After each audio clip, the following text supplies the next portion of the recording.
one major issue, as they say currently, Ekosopa. Well, Megra was part of team I co-interview Mampeni that John Ajekunku for. Na Openi boying quite fast to share Bawumia. I remember very well if you did them you didn't come away time I Kufu to Kobo Bawumia dia the next morning Bawu the Bokrata the Chronicle about the Bawu just Wonimono Bawu and I walk about it on the mayor enemy. So we were asking former President Kufu how our neighbor into your tray ya be see so my own say Ojidie wo Bawumia mu. Now, Ojidi said at this current dispensation, where we are right now, the best person to lead Ghana, Dr. Mahmoud Bawumia is a Ghana for the man. Ebinum kutukum, mwoti kwa pai. Se, wampeni kufwani and the attempt there. Ebinum dini bipa. Yempukra yadia uomu wazi o tip wheelchair munyinano. Ebinum de refer no. Cancer mfiya minti telefi so. Enka emfa enchiro mampeni dada John Ajekunku for minim ote sa asem no wo anka sa ofa de zen mi em sheme yem sheme ne say sabi kufo onye sobofo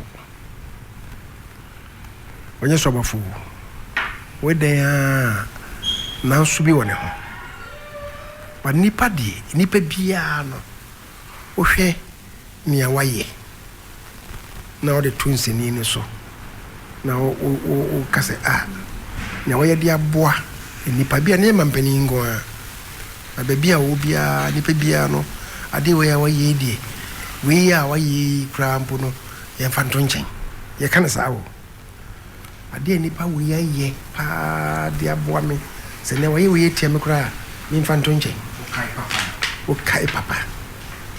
What you say? President Kufu, abe sumen you. Ama o free so. Maybe odo man ku see no. Obi ehun maybe odo man ku see. Say even expanding our economy. Maybe odo ku see. President Kufu ba he na ye ho akire ya me yakọ hipiku. Ni ntimi ntua yeka ema oni World Bank ikushia ye ma omotiase edretie as a hippie country and am so ma omode yeka bi chiche ye yeah ama ye free ahohiemu ama okono na yakodu middle income status lower middle income status as a nation. You had expanded our economy hugely.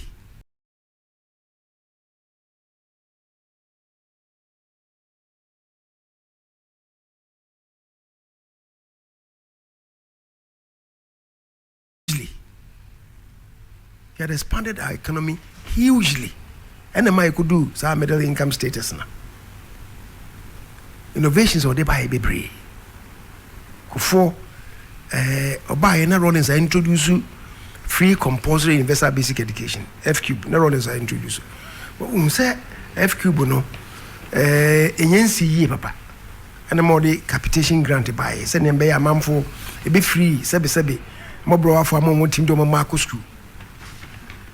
And wachi ansa na wodi school feeding eba Kufo emaye no na me wo parliament Katie me a scholarship scheme at the basic level and the students pupils are no more bremai some rena assemblywoman are no more bremai e friend no Madam Agatha Brefi ono na me decide ne share nensa am I start a scholarship scheme say e mo browa for mo brema because ona ni nyini ye yemfa moa wo Kufo be start FQ capitation grant ne school fee dey no and ma me yi free ho and of course secondary school say obeboa saade a ene saade no scanner me save no me fa nko secondary school enko hwe ebusiafo se unnim bibia kra kai wi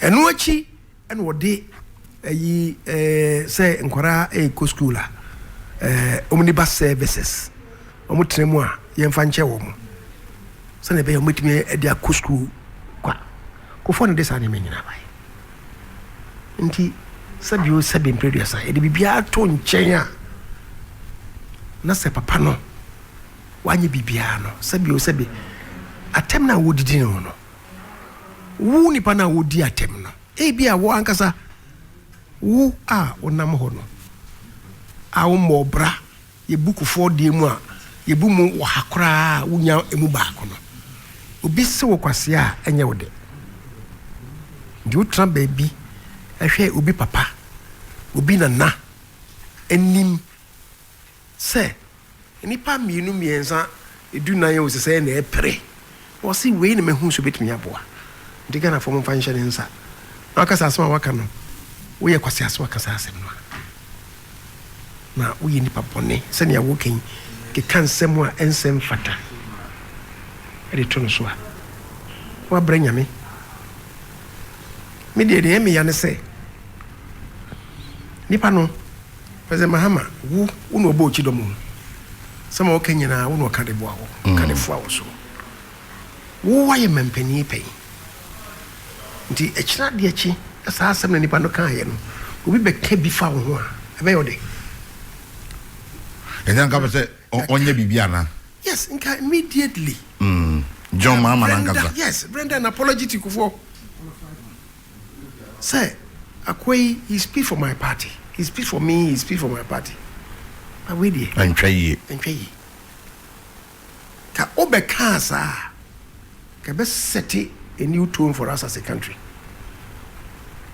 wa me kasa ho abrante no okugina radio so kasa wie na nkofo twi nanim no wa nko radio so ho bi o the Facebook na okoma ayi some statement bi say opacho Facebook wa nko radio so ho anko kasa na ne party because asma wakan entwe but we dey ka mampeni former mampeni na wasan gotin be kan bi say be me of penny we dey entwe they say wa anyesa I say una wo hye ne kutupa na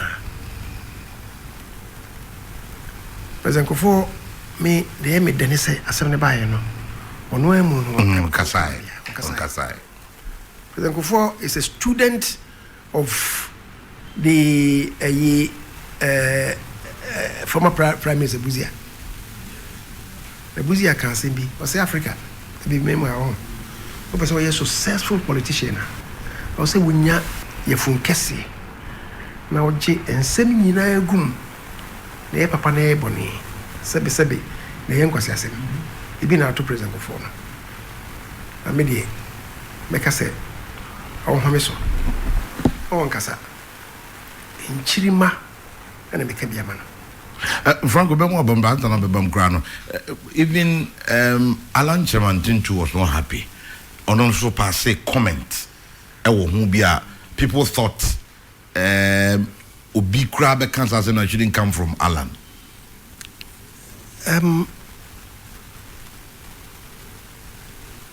Shakespeare and a throw a book be Julius Caesar or more Brutus a more Costabo Julius Caesar the Yonko Brebo. Well, this is kind of war, no. Say this is the unkindest cat. What I say? I say, so be me say pa woodie. And he was say, and you too, Brutus, too brute, and you too, Brutus now. So baby, tell me and never wanna be me say. That was Julius Caesar. Baby, be tia. Kufwa Alan Chamatin Alan wo ni pay me enu aye wo Lawson FM President Kufwa na discover wo in politics there so wo basro no President Kufwa na ye sa yes now ye wo dwuma e wo empretech ye wo dwuma but in terms of political visibility. Kufo na ma visible. Lawson FM. When he made Uganda's ambassador to US, I'll call him Fina Yafiodo Baye Beyeo, Minister for Trade and Industry. Akufo Addo nso abeto awo so trade and industry wa. Infien so enye say wo ka so ko pri kura mbo no a ka bia ka ode wo ho. Kwame, since say a bar constitutional dispensation Minister of Trade and Industry hono obi aniwa wodi more than 4 years. Obi aniwa wodi more than 4 years. They say wo bedi 7 plus 4 years, 11 years. Obi aniwa, yeah, you should be grateful to the hand that fed you. And sa ama won sa akowa no ni say nka woka na Alan President Kofo party ni bie mu say wo a wo pese wo ahoden wo ni so adi hunu pese obedi kuo nanim no bra no Alan ko bie omo eka ho nyina ko bie Dr. Bawumia ko bie no President Kofo ametunu ntuo say mfama we wanka bi kopem say ye nyina ye call di kansa call ni brain no so a ye to aba no e de ma Dr. Bawumia in we ya Bawumia be man a lecture at University of Professional Studies because Branty me who bibi wonu but he's a man of destiny no what chere say we see hu no ne baby hu no de Akufo Addo na koduro ndo say nyame nam so be ma Ghana apeja o kwanso so. That was the time ye ni no be cancer. Yeah. Now wo Alan there Kufo wo no anapi Kufo ye president no. It was a notorious fact. Lawson FM. Say na wo na o ma ye pre nipa dun so no na ye pre no. Sambre no. Wona nanka Kufo pese ona no ogide wo no mo support no. Nipa bi kra ka say DC is be yi omadi. And some of them came out to say Oman support to Alantina Kufo eyi omadi. Wo de na party ni yi o. In the lead up to that, some deputy ministers lost their jobs because of war. Samre no na Kufo na dwen ye. Yo hunu ni ma ye. Ene part na ye adwen mu no ye yi obi. Na osinipa na ye yi no no. Media medical hunu we no mo. Tim say ono me commend na say mo ye prend ye mfama na. Kufo ye a MPP ni. He has been a leader of the MPP. Wajina MPP ataban so na akoye president. Say by na make say President Rollins. Die. Wa mani party anko Congress kra. Among koye primaries. No no aso President Mills. And declare no me doba no was anybody expecting say Rollins saw President Mills and Sano Rollins be san panachi so nipa na me de man no nka oni nyansa oni disodi hu Rollins the man no ogidi onu no ka say party no eni nachi na yefama President Mills and the Rollins always supported Mills. Kufo so ye Akufo Addo. Yes. So they making in the lead up to it no be who say na nka na dwen Akufo. But the Akufo Addo no, he supported the Akufo Addo. And the Akufo Addo no was anybody expecting say Kufo akọ support Mills. No. And as someone pray ni bi akọ support wo man. Kufo supported the Akufo Addo. They call contest. Anyi 2008 2012 Nigeria when they call court 2016 Yame Yadom and Yawini and ne woka party no wusu afia party mu the simple sambre na no gidi wo mu a wo person ne Kufo beka say oh between wo ne Bawumia senye special attributes no mbo a wo se wo hu wo Bawumia mu enti wo commending to the entire nation senye sambo a ka gidi say between you and Bawumia no ka Kufo beka say yemfama no ontimi nyesa no ka say yemfama Bawumia wo so ko apai ana so ya temdidi ntimi de ya me catch me nua pani no alanche matin me hu na che enam ni nua e ba so ni nua ba nyame fa ne kra nse yi de odi ala na chi e friend Bridget Chematin. Bridget no me mate, but he was my study mate Crow University. And I'm not so I'm a call Bridget ho on fee room and Alan Bawa or the Michireno. So when the study meeting in our chapter in your penny. I know we school crying cherry. They say if there's anybody that I knew at the time, actually, your bar bam obey any particular or a prayer. I knew Alan much earlier in life than time I'm being Kufuado. Kufuado de kumi preko time and I met me be who. But I'm a name Alan. Name Alan. What you say? Now in politics, every bian in Nipa a pejanoba, a yinoba. This time, Bawumia you can say me nema in die any na ho brasie ni nyansa ene ne tema ayasrongo ntina ne nsema o kan e tonkrofo akoma so nti se kofo ka se ni pe me ho bibi wonu mu ya fama no na se ukototo no na yampia no kre na Alan nso ama edi ne ho yawo ale le mesre ne se o hwede enchiri ma beka fa na ho Alan on hwim enchiri ma beka fa na ho party no ni bani bia be ye sa na me ni bio akọ me answer ye kwa ni mu no even when he left ma me ka say omo a omo ke bi obetie no still nka omo engage no ye hwese bi obetimi asanya ba obeda samwa ofie ndisi mu kote le party yes and the general secretary so what the parliament on the ticket of NDC bit sitting yeah the bia bit mesi ochina what you say but nya wo ye die nsema wo ken die I say you are daring for asem ni mood pa the mestre ne say on hene kase yi on hwe itekrema eni ne sen bibi adini beduro on hwe ni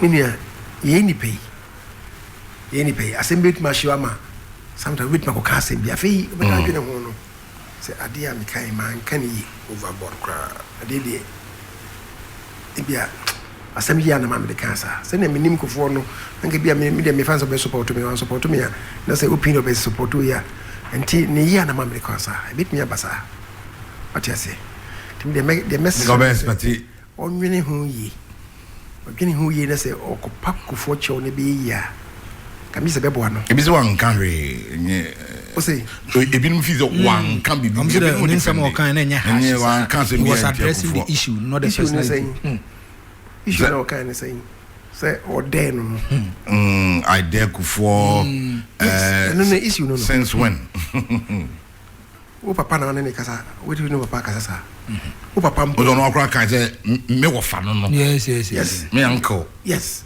o papa but na kasa sa so papa no papa yi bibia tia wo mbo no I dare you can you use that language on your father this o kasa akire Kofo na say wo tinjen ese wo wan ka hwe ya then woni pa kona o kansa no wo so kasa wan ka hwe no ena wo so hwe Alan Kutupa me de me giri se kasa no e honte okay o pa Kofo chawa o pa president Kofo chawa e be boa no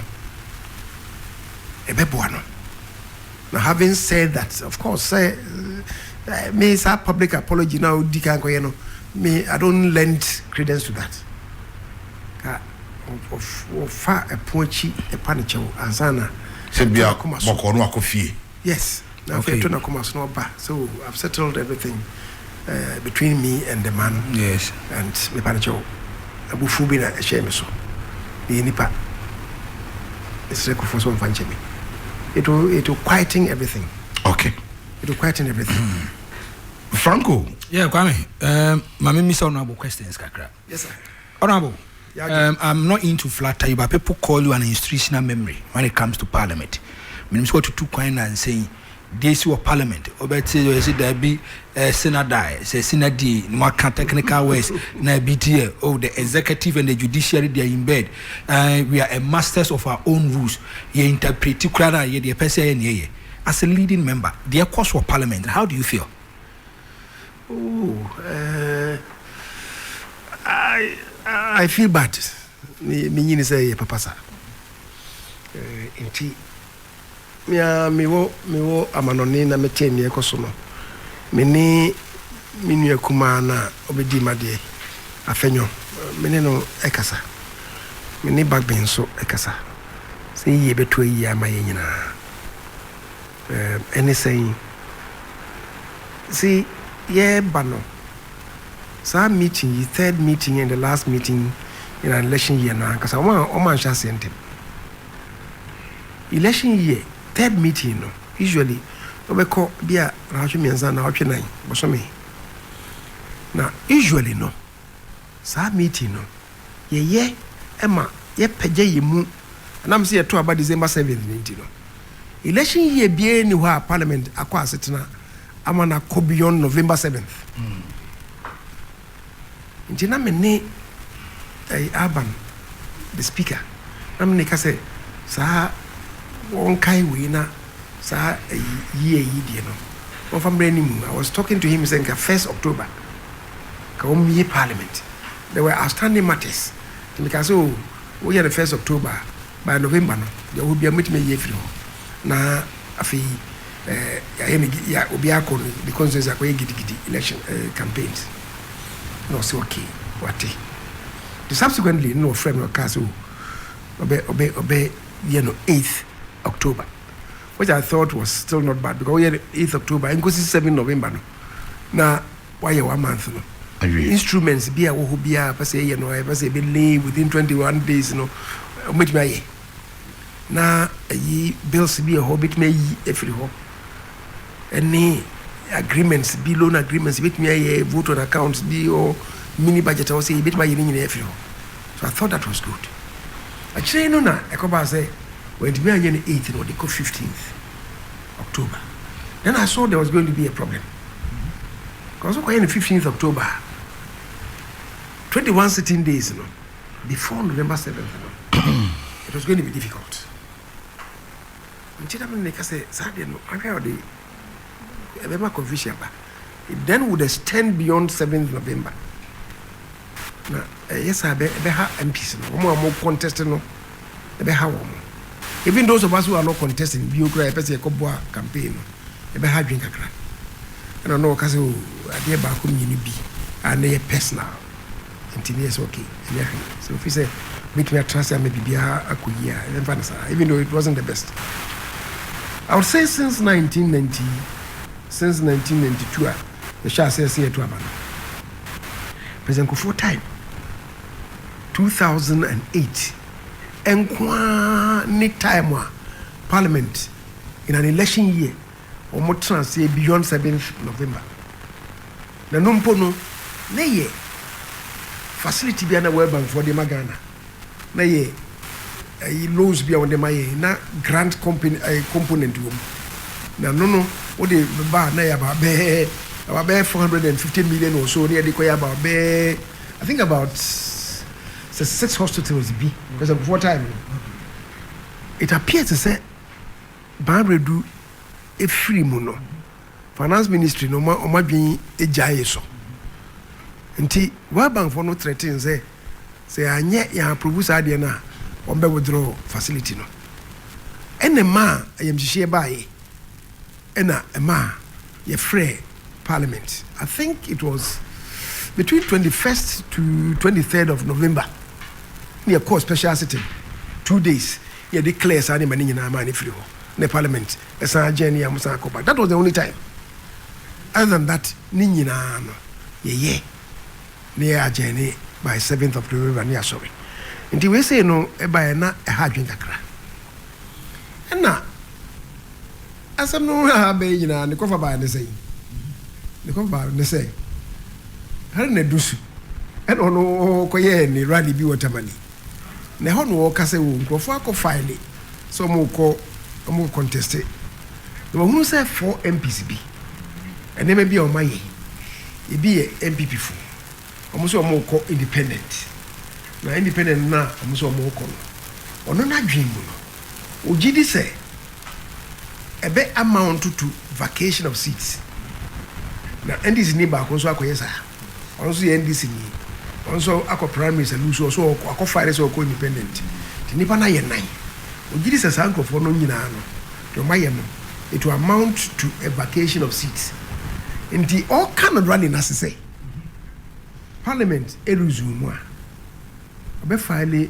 petition the petition no mu is going to pray the speaker. I'm quoting Aruna the words Nenso mo kan no Nenso mo kan was say o catch the speaker say some nema na nkofo na ye no ono de na dwen mu eye o gi say it amounts to vacation of seats so mo na makonwa no ato nti or catch the speaker ama speaker na ma a proper interpretation of article 97 say nkofo na vacate o mu seats how na small kan na hono no na haruna no parliament resume ye no what the petition ampa a speaker na petition no the brain speaker no speaker G say abama haruna no petition no normally we dey ba if I call the petition na ba ma kwan ma obekan yeah petition no we no by our standing orders no wo kan mu asem no wia speaker no also bochire di ma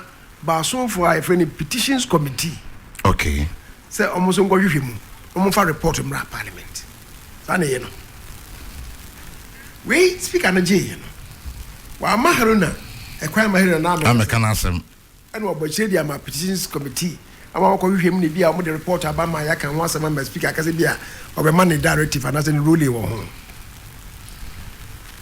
dano be yes no no ka so be what the petition na speaker no say speaker be ma na kwan ma na kasa so ma na kwan ma na nkasa and a minority leader Dr. Atoforsen a statement e wo fie ho haruna asem na o nka o petition no emu no and speaker man kwai man be kai in a statement now yamra mu no statement no they only pass on information the statement informative the statement bien wa ye ma hu ruling ye debate statement a man for my comments bia na asembia information or there ba no ya asem hienti no then the speaker will give it that bia fan say it should be a baby ama ko bu bridge bi no be bridge na kate ebu nti community bi grant me enko bi nko ma na MP no de whole statement aba then the speaker would say any or my directive say directive say ni say the young minister number so for no hwe bridges here so will be maybe the works and housing minister depending on where it is and I say a road minister no young number na o me chim say kwan be so na ni mani e be so ano then the speaker will give a directive so young so for number in 2 days no my response until from a statement you know the speaker may give a directive statement the bien ho aye mahu ruling the speaker I can say matie ne waka no e mahu ruling na ekodi nansa also ma ruling so aba ekrofo na vacate o musisa procedurally the speaker was wrong. They are wrong. I proceed and I've told him Mr. Speaker as my statement be ne ma ruling e wo meanwhile na asem no where they call Supreme Court I thought that you're sorry so ongo kana se mano case now filing on Supreme Court no was the speaker and I'm ruling the speaker you're right in the same sense we argue in the case me ne ka say chiri no as speaker come a press conference no once I feel ka say enye do no the ruling was say was expressing opinion okay so it was after one no come on I feel was expressing opinion one person when it comes to even parliament, we should say on Swatna watcher understands the rules and regulations for parliament. Aban Bagbin count. And I'm a patch I want to ask, we're not only more an answer. Can I say it was deliberate or diabolic? Oh, the motive, the mean, but me Casano. Me say hono na bi jaso kakra. Say okoye ruling no. Just escaping. Who say that is why because okoye press conference na afi o say the any ruling. Any ruling na opinion or the my. Either way, and I know many because Mr. Speaker, Matisse was a opinion and your ruling. The whole crowds you are wrong. Why? Speakers when they preside, the speaker preside here. You don't have a persona. Okay. You don't represent yourself. I want my opinion. And I want my opinion. Okay. And the speakers don't express their opinions. Woman ruling here, it should be based on the standing orders. Orders necessary on account of that, you know. Say, and that's my directive. You don't express an opinion. Because once you preside, you won't know you. Even the press conference, again, I have a problem. And I'm because you see, oh yes, speak out your press conference. You are representing the institution. You're not representing yourself. Representing the institution, the speaker must be flanked by the majority leader, the minority leader, plus the clerk. Speaker be anyhow, no so press conference, no answer on his own. Again, that is totally wrong. Again, that is totally wrong. And young, I shall see no, I didn't know. Let's all talk to it. No, anybody be na making. Send the be social commentators be my say from A to Z. Omunim. To friend no unim kra no ba Kennedy. And then we feel be no oh nipa me say we say na so adwen yes say. Ah nipa me say na be a friend no. I didn't onim what the na adwen na kike bia. What you say? Now let's come to the substantive matter. Substantive matter in the same. Speaker, say a ruling, you say the opinion. Opinion or expression. Based on Article 97. Article 97, no. Speaker, you know, no. Me, the Lawson FM. 4 years ago. Lawson One FM. of the people who are basing me, Yanabu as Andrew Sema. Yes. 4 years ago. Nasembai. Na nasembai. Na some reno ye MPP ni. Eno kasa ko conteste on a ticket of independent. Na Michael Kyei, Professor Michael Kyei na chejo. Eno Kyei no e can say party atro krata breno say Andrews say Anabo Andrews Esiamano was so independent dia and by the party's constitution we free party no which is right party no constitution sanity Yes.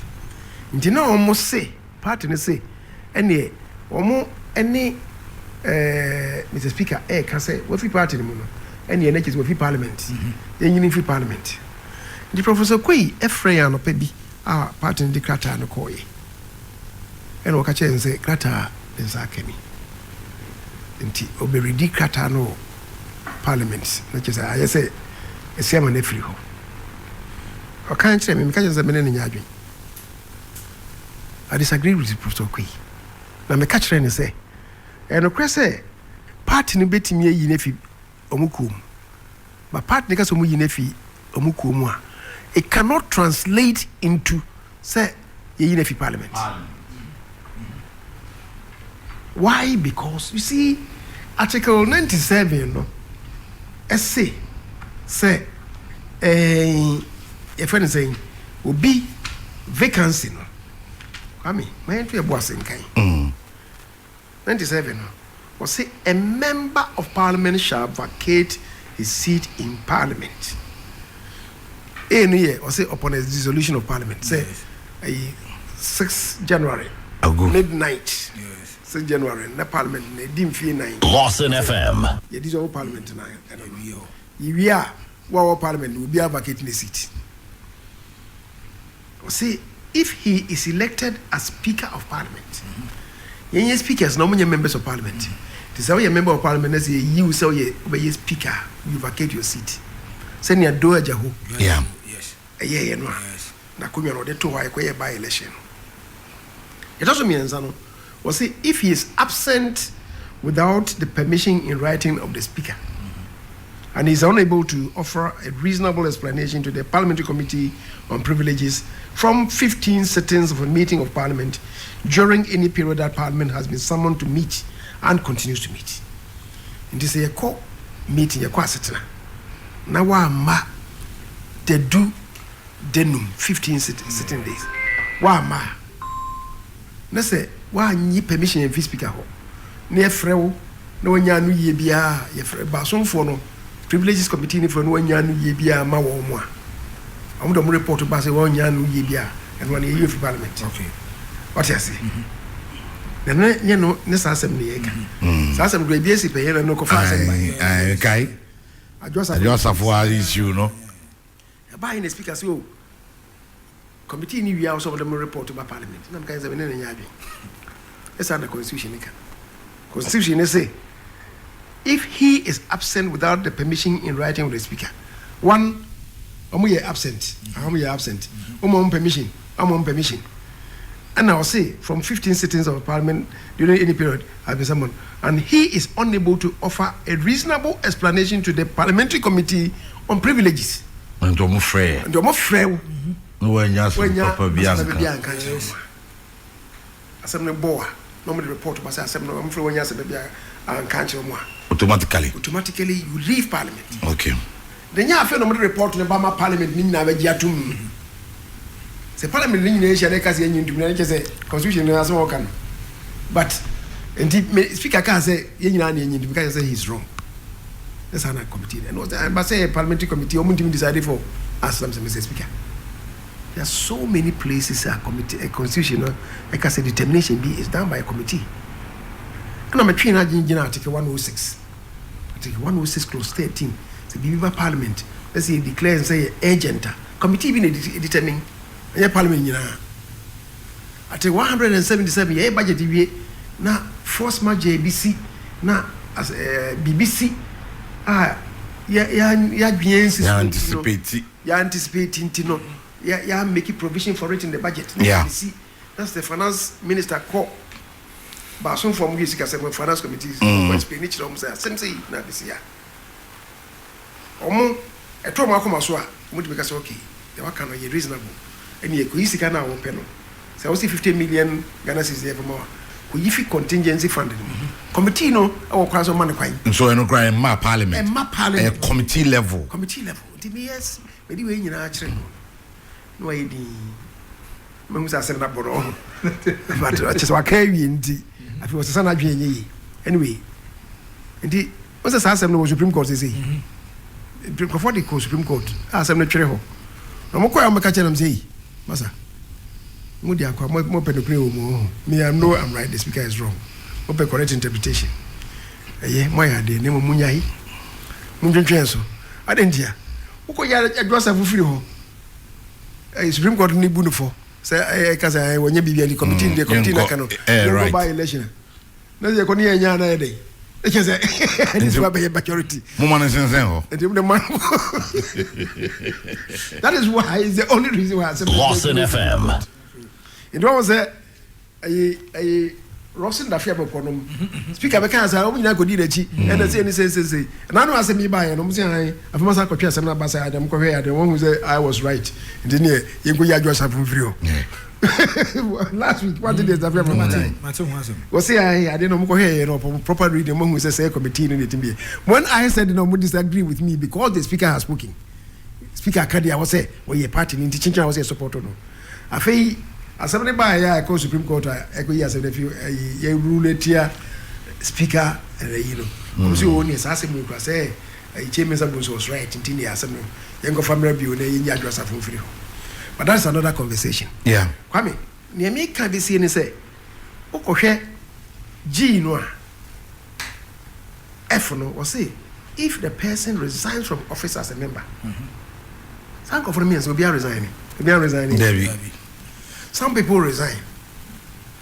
Now no me say na NDC lawyer be say now Sunday say the Supreme Court can it means that nobody can engage in carpet crossing because next succeeding you know say want to say Professor what you saying say NDC ticket no go yeah what about parliament but Bayern was say he wasn't feeling comfortable or MPP ni or sorry or MPP ni now Bayern I feel who say or join the wrong party inti or cross carpet no buy constitution in my paysa the na was any the informal electoral commissions are called cross carpet the seat na the captain by election what I say Kofi Asante dey resigning here na Manfi Kofi no say Manfi West West yeah resigning here no because party be also on resigning from NDC again then we inform the electoral commission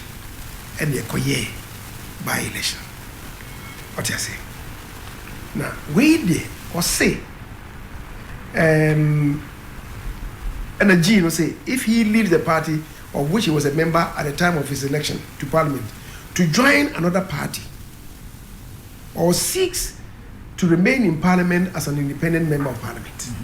Kofuna or more hono. Or say next parliament me ba me MPP ni say at next parliament me ba me say me call independent me gina ho as independent next parliament and you say and the uncas were resigning from the party and you cannot resign for him say party no say ndi ma resign ma you can't do that. Constitution is just on one payment or the yes. It's the reason why when Professor Kyei came, Andrews and same case, because that is not the intendment of the Constitution. That's not the Constitution. In any event, Sadia no can be a pain. Kwame, it be an AC pen, say 1993. Yeah, but trouble 1992 no. Also na konkoma fo ni na number 4 won to kwabi. Yeah. To kwani mu na ekoto abana parliament ne bai. Ni fe bia na ogira homa one of the konkoma constituencies. And the constituency are dominated by konkoma fo. Sabuba. MP no no ho ne fe ni Moses Mabengba. Of course konkoma fo no fe no. Omobodi ni Mabengba. The end of Mabengba, Moses Mabengba, or no Jina Homa Sabuba. 1993, the deputy chief whip for the majority at the time was Alaji B.A. Hussein, no Tamale Central. And now only at the Gumbeni, Moses, no a Concombeni. Nanona, assembly by a more count was a Rashibefi, and Alaji B.A. Hussein, a casse. Concoma for no, Yamoyena. Asasana motiswa no pra anya omo dia ine da gomba fo asas ya squatters okay no mo anya ine omo ye no a omo da gomba fo no they will come and flush them out if they resist they will exterminate them the language of Alaji BF saying and Moses is sorry and Moses is o sa yen konkoma fo it say Israel fo mo de monsaka baako mukum ba ko ebekum du agoma fo mo de musaka ba ko ebekum mu nipa 10 mukum 10 ebekum 100 mukum 100 dia akase 1000 was mukum 100 dia ebekum 10,000 that was Moses Mabengba and the parliament ho ye Alaji BF say ni ye penny enti no mo ka chere say Moses say on panicho Moses say on panicho on the panicho china isan sa asem na waka no it offends the sensibilities of his ethnic group. To say, no one can do answer, I was doing the answer. And the party, no, they could share, say, why any more who's a much any penny, Kinya, or more in a free party. No, a much of a the speaker, and 9. And now, Obeda Samoa, as the Attorney General, I could see him, said the heavy constitution, you know. Say impo uyi ni fi party no mu a unti mi nko yi ni fi parliament yeah so ko yes ade o ka so yi na fi won so dia party ni mu a na ko ye ankona mo parliament a wonim ne obeye wetimi aye enkabo a obeka yen o parliament nti mo hwe na mo settle asem no na party mbere for Fred oni alaji BF say ni mo settle ye out of parliament Moses Mabingba no and President Mills ba ya obeye no Northern Regional Minister no John Mahama ba ye no ono okoye no Ghana's ambassador to Angola Moses me yanko pardon because ye ko parliament no ye chairman of sports committee I'm na Kyei Mensah ye Mensah for youth and sports no tebene ye na fo be sinde enyina so me refer to Professor Okoye said yes you know there's a precedent duty me you know antema say and Okoye na me dey me wan say samra na ne ka asema asem na me disagree with Professor Okoye no Alban, who was then the second deputy speaker, agreed with me. He said, I don't know. Professor Queen to me, yes, sir. And he, what am I doing here? You turn, and Mamma Kakra. And the people make catch as a maza. We was as we mean to be no yaji. When I said so, you agree with me, and then no way you tell. Anyway, the rest is history. I'm just saying, say, a seminar, one more canon. What you say? A futuristic. Was it China Parliament never banned them? But the process now they coach China Parliament, no, and they shall see me. They declare said Meko China Meko say I was my translated the abandon. Saying in away free Parliament. To me, it is wrong. What I say now, and the panic bino I'm to mix apples with oranges. A bit of Parliament and a Juma. The Parliament a Juma dia. A Supreme Court no cannot enter. Again, where from that argument? A fenyo asem no they call Supreme Court no. Ni haruna asem ko kan no. And was say. Ni haruna kan so they are the neighbor parliament dey. Me ntwen grama asem no parliament. Nia me nuanom no enan na ye no. Me call Supreme Court akope a proper interpretation of what constitutes a vacation of seats in the context of NSE. And I'm what they call court no na aye Alban the speaker make Zambia. What you say? Yeah. And so say the conduct of parliamentary business in the Supreme Court na be Kebia. One can say na Alban won't say na can be. It relates to interpretation. Against some of lawyers are Matthew Mon can say constitution they say I wasn't a high court. It's laughable. Interpretation interpretation also rests with the Supreme Court and not the High Court. Even a former justice of the Supreme Court, Justice Tubiga, so I wasn't a call. I'm sorry for him because say any partisanship no dia bemudia. So I didn't know also a interpretation. A Supreme Court justice was on call High Court and then copy. A court High Court, a court Supreme Court, more proper interpretation. Then following from that, no, practicalizing the assembly call monuments on Maya na omafamu. And now you see again, no, they are mixing apples with oranges again. Almost a maka, I must say, BBA have to do vacation of CTBR. No, I was say a call a day. Yeah, it is not like that. Question assembly call High Court. What you say? Question assembly call High Court. Judge question assembly call High Court. Adamu second. Yeah. Nasem a call High Court. It had to do. Nimi don't know how to do with declarations of year before the electoral commission. Yeah, but what? What you say? Na ye. Say dual citizenship, and he said, "Bibi, having to do with say whether they qualify to have been in parliament, yatrabama omo abana anko yinti omo de any vacation of and if I say at the High Court. Now, obi compare interpretation also on High Court. even vacation of seats now make with respect to what you're saying then I call by election no did it go to high court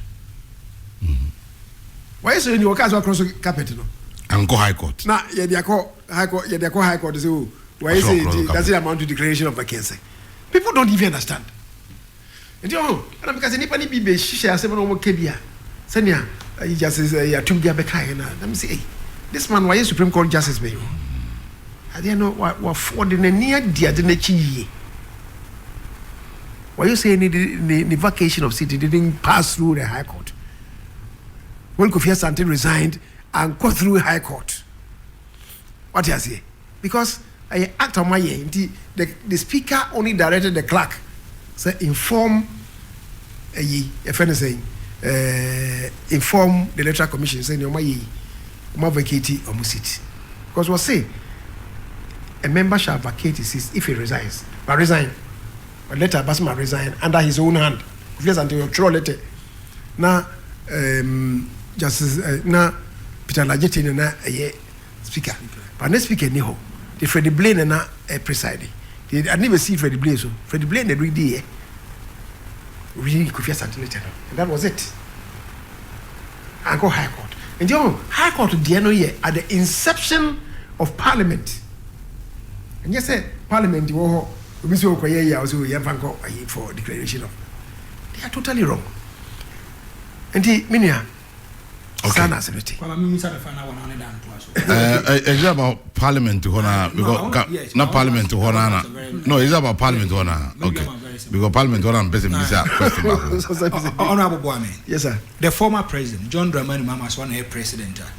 and kasam na e wo ho no ko bigi obema maji e de abafie na afei o ma je de afie na bibia atofo can it happen that way say munko yes am saying as on a president obi aka asem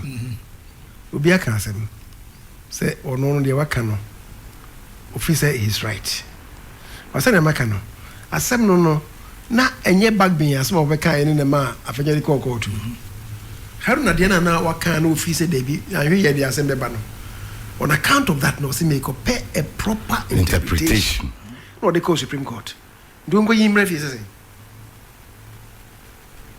onke yimre fi say na kira asem no wo hank ana me pay a proper interpretation and you see Supreme Court no Bagbin de na oyeye no omo ba mu because omo say asem wo ya ba yanim dada yenya meka na wo so akoye we in this stay your hand because asem no nya wa be ye de ye wi a benyansu so wo de wo pesa wo ye no so nti to bo asem ye ni asem nwie and it was not really interfering with parliamentary business asem na ba manim so if I saw article you asem na ba yanim na ye be die no a ye nya ntraso no afi ne empa na nkofo se metraso no na wo so akoye bibia if I asem kro no ye de ba yanim di speaker to boase yen kasem no enwi iwia na chese na speaker no se debi omane lawyer for akoye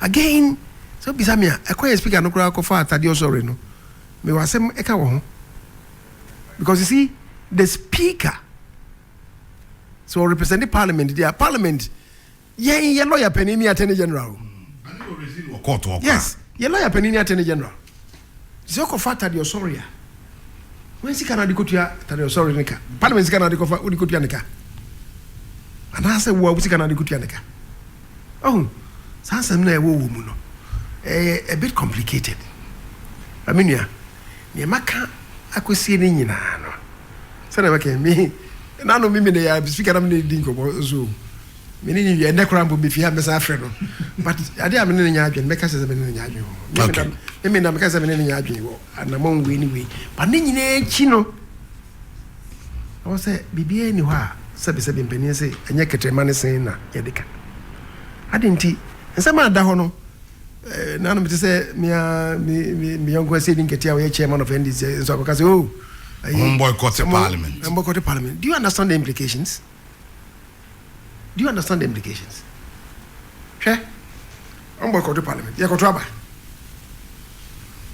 ni wi ebia ye wadwen se we kotwa ba ne wi a ebit menya space na ye won yetim bia ye kotwa ba ne wi ne se ensi do ama party bia na se ekọ round 2 a o ka se parliament metra se wana be ko ekọ ye 2008 di ebi ye second round no mbo wie ye no na still a wo se ekọ time ye total wie na ka 3 days am ya hand over space be na obenya na enema na wo no yetimi ye firi ho titru eye kwame enema esisi wo sirem man fo ma dwen sisu ye ya onye boko de no boko ohun ni ohun asebia be si sesei etuatifo bi amufiri nye Ghana fo ababo awura mu fa boko asen komo be den o some titi motorbike so I think they wanted to test the strength of Ghana security no the security system betu to bi ni asako what do you think may happen Ghana ye hie ni Burkina Faso hie no kra ansem wo ho enti ye de mre bia ba ye friend Ghana Boundaries Commission law was ye kase ni mu sesi aye pani a odani ye soja pani bia friend General Kutia no de ba no kra mo de ade ba na IBC basa kakra de o mba no o de bre me na me trance na me friend is fo ni bi James Agaga no say mo me entrance na clean ade no I sat down with them they name hunu and they agree with me say no I don't know the because you Agaga Krabo was telling me say leader now any be na o de hwe sa name ya o hwe anu hu say mistake wa I was masa mo me hwe ade no General Kotia o na anabo adabo the wo I one way committee chairman we clean everything up we want to protect the territorial integrity of this country o say yes amra no o say you ne bi esi Ghana because what to parliament mu ye beto aba election year say about to afi bi ko be budget by election year ye dey for the mini budget 3 months bi si anya sa budget no na se ne make nsusanso bi bana bi e second round e third round ni ade ni be wie niam aboboso a na ko hand over e de ma abayan fofora from 1st January e ko no aban no be ban won't be financial more man futo mu mfantu ankrofo ka wo even civil servants will not be paid you can won't me kofa si can fi o man futo mu mfantu obi aka because there's no budget. Do you want that to happen to this country? What's that in Ghana? They are very serious matters. They are very serious matters. Grofubia ketia was a tuamuka at the committee of him. I also report about my parliament. Parliament they approve my woman. We are not finalizing it. What say? Sane man say nyana nti they are grave matters and am ka say ayi asedu and say sane man bia no amfana dwen ensisu ye tena man ko ka say omonko so man ko ne say ye to abani wi na e bia me fan say ayi nyame mpangu achirichiri nyame mpangu achirichiri o sandisi for ko weni na won hu sandisi for weni nti afi na say o MPs ne mra na say majority for so ka say omonko a what will happen untimi nyusu minority ni fa approve bibia to fa approve bibia then you are shutting the next administration down. Okay, is that what you want to happen? Me nyine say opese sa asemisi ndi mesre sana me kan ye si ni na maka na tintin nyina ye se ne ketema ne edeka nti enra enwumre mpanifo bi frɛ me so aseme fama no ntum na so many na kasa I'll still continue to engage him. I will engage the majority leader and the minority leader. And I say, if we can find space, I'm waiting my year 1 day, 2 days, and then be home with me year for. So it's getting too late. But me say it's better late than never. Say be a next week, you know. Week into me possible. Because next week, but me Monday, Tuesday, be a koye no masaya kwa. What you say? Yeah. Bebo mine. Send be ya emfa uni bia embre o mine. Okay. Well, Brenasu, yeah, Brenasu. Until it's just about 15 days to the general election. Minim asema be candidate chatwo any futua or the electorate. about this 2024 elections are 15 days.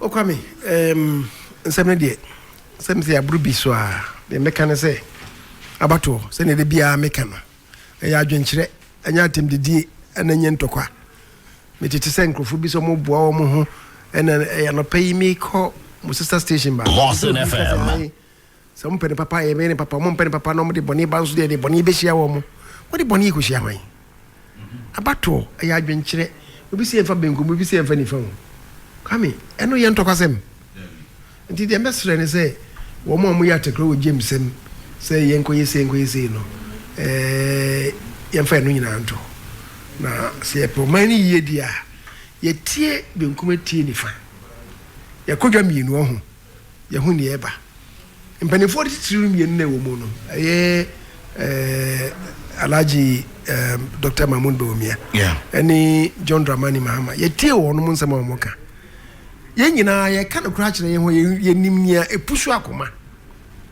ene na ye ntie ye hwe wono mienu kasa na omoka no de he na ebie dache sununku bia magana nkirima kwame ye hwe ne sa ne ye fa ho nto aba na se wo Jo Mahama na ogini dia o sori akoto aba mana se Bawumia de no so ato akoma so a koto aba mana eno ansa obesori anopo abom paye na wafre wo nkrofo na omadi wachi no akoto aba MPP for de me ye MPP ni nti me ka kire omne se nia Dr. Bawumia eba ye na kwa pro akohunu ni de me de me hu se nkodum die no abawi na abawi no kwame nia kire ne se se asema obeka na to akoma so a ifine ya kopem December 7th no ni aka wo se ye ene se MPP for no at the various constituencies at various electoral areas various polling station areas no say you be sinkete ewura fie mu na ya started the message say come out to vote. Okay. Because the aka ni nyina ato akoma so wan kwa bonten wan sia bonten angoto aba no a nsusu ni nyina akati. Okay. The people now should be concentrating on getting people, the voters, to come out on the voting day to go and vote for the man of the future. Yeah, Dr. Mahmoud Bawumia. Yes, sir. Never born man, I pay your man and cancro. They are called Canaan. As I say, a question. Bosch Assassi. Dr. President Ajekunku was a man of destiny. Or a Bosch nipa. Ono betimi dia koboshe asase so to say they aka no waka no to yakoma so dia am gisa to yakoma so o se ko ye konni nkofo hia ye asofo ni bimpo a no me so kramoni de se ni sense papa no be bia na no bekasa na nim die so nko be kire nyansa so nko be kire ahon brasias so be kire no be wie no we mu say about 95-98% of the passes no be share on say no na minti papa. Okay. And na matie no no. Me yesa wona wose eto abama no. Yintie ni sa yenkoto abama no ye hwe ni nyame enam no so ebeye. Yo. Yan said that say ene anwumre honorable Dr. Nana Kyei Mensah Bonsu.